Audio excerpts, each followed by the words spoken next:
രാമായണത്തിലെ ഏറ്റവും മഹത്തായ ശ്ലോകം ഏതാണ്? പറയുന്നവർക്ക് 1000 സ്വർണ്ണനാണയം സമ്മാനമായി നൽകുന്നതാണ്. ഒരിക്കൽ വിക്രമാദിത്യ മഹാരാജാവ് തൻ്റെ സദസ്സിലുള്ളവരോടായി ചോദിച്ചു.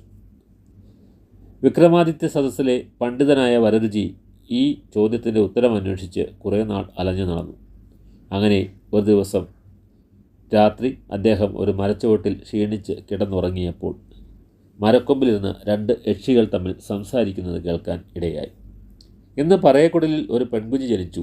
മാം വിദ്ധി ജനകാത്മജ എന്തെന്ന് പോലും അറിയാതെ താഴെ കിടന്നുറങ്ങുന്ന ഈ മനുഷ്യനാണ് ഇനി അവളുടെ ഭർത്താവായി വരാൻ പോകുന്നത്.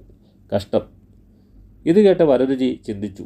എന്നിട്ട് വിക്രമാദിത്യൻ്റെ മുൻപിൽ ചെന്ന് പറഞ്ഞു, രാജൻ, അയോധ്യാകാണ്ഡത്തിലെ 40-ാം അധ്യായത്തിലെ 9-ാമത്തെ ശ്ലോകമാണ് രാമായണത്തിലെ ഏറ്റവും മഹത്തായത്.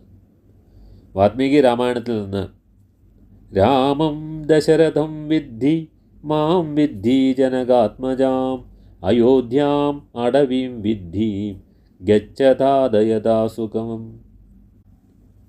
എഴുത്തച്ഛൻ്റെ അധ്യാത്മരാമായണം കിളിപ്പാട്ടിൽ ഇങ്ങനെ പറയുന്നു: രാമനെ നിത്യം ദശരഥനെന്നുള്ളിൽ ആമോദമോടു നിരൂപിച്ചു കൊള്ളണം, എന്നെ ജനകാത്മജയെന്നുറച്ചുകൊൾ പിന്നെ അയോധ്യയെന്നോർത്തിടവിയെ മായാവിഹീനമീ വണ്ണമുറപ്പിച്ചു പോയാലുമെങ്കിൽ സുഖമായി വരികതേ.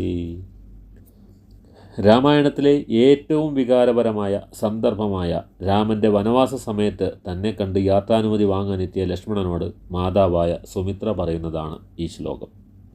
രാമനെ നീ ദശരഥനായി കാണുക, സീതയെ ഞാനായി കാണുക, വനത്തെ അയോധ്യയായി കണ്ട് സുഖമായി ജീവിക്കുക.